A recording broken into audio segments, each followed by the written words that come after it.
Tenemos ahora un ejemplo de uso del outer join, usando para ello dos tablas, la tabla alumnos y la tabla notas.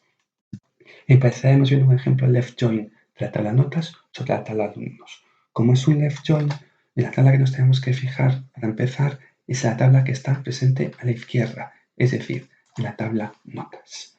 ¿Qué es lo que buscamos aquí? Pues son filas de la tabla de la izquierda, es decir, valores que existan en la tabla de la izquierda, notas en la columna alumnos. Se utiliza la columna alumnos porque es la columna que usamos como criterio de unión de las tablas, donde existan valores que no estén presentes en la columna código, porque es la columna que usamos como criterio en la otra tabla, que es la tabla de la derecha. En este caso podemos ver que en la columna alumno no existe ningún valor que no esté presente en la columna código. En código puede haber otros valores distintos que no nos importa. Aquí solo lo que buscamos son valores en la columna alumno que no estén presentes en la columna código. Y todos los valores que están en alumno están en código. Por lo tanto, en este caso, el left join va a ser exactamente igual a un join normal.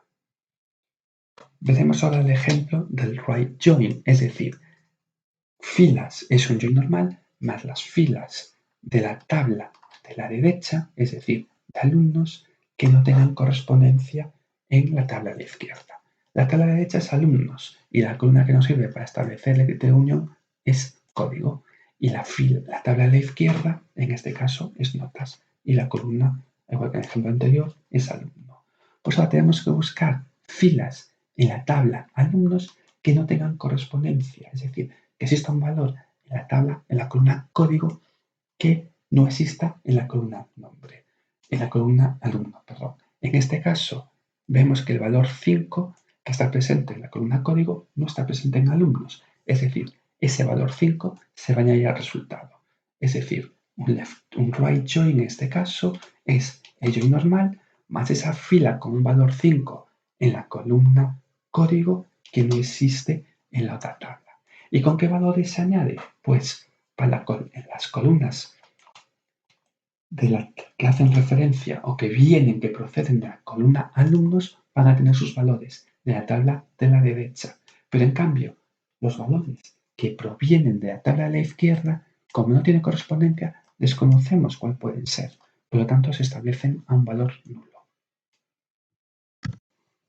Vamos a ver ahora el apartado correspondiente a la composición de consultas, donde tenemos tres tipos de composición de consultas.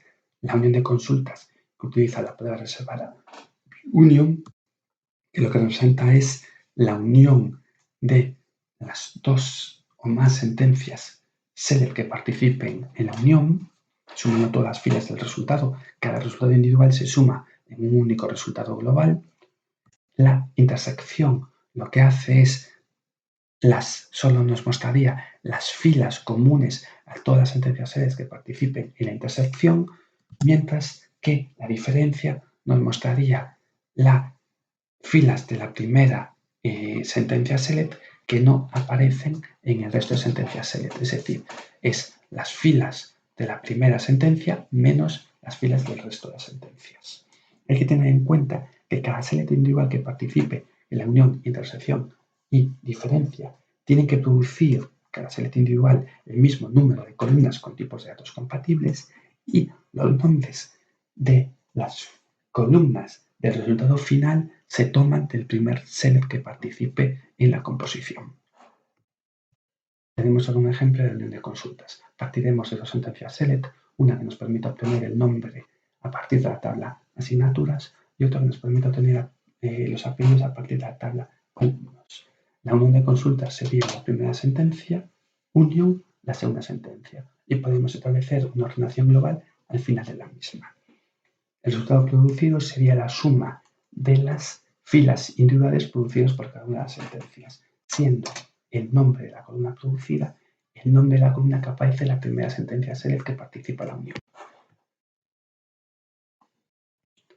Veremos ahora un ejemplo de intersección de consultas. Partiremos, al igual que en el ejemplo anterior, de dos sentencias select, que cada una de ellas nos proporciona un resultado propio, y produciremos la intersección de ambas sentencias. Para ello, escribiremos la primera sentencia select, la palabra reservada intersect y la segunda sentencia select. El resultado producido serán las filas que son comunes a ambas tablas, cuyos valores son posición o posición iguales. En este caso, la única fila que es común es la fila número 5 de Frank Herbert. Al igual que en el ejemplo anterior, el nombre de las columnas del resultado producido de la intersección serán los nombres de las columnas que tiene la primera sentencia select. Finalmente, veremos un ejemplo de diferencia de consultas. Al igual que en los ejemplos anteriores, partimos de dos sentencias select. La primera es un join por la derecha de la tabla de alumnos con la tabla notas, mientras que la segunda sentencia select es un join normal de las mismas tablas. El formato de la diferencia de consultas es la primera sentencia select, la palabra reservada except y la segunda sentencia select. En este caso concreto, lo que se consigue es las filas de la tabla, únicamente se consiguen las filas de la tabla de la derecha de alumnos que no casan con las filas de la tabla de la izquierda. Es decir, hacemos el right join y eliminamos las filas del join normal.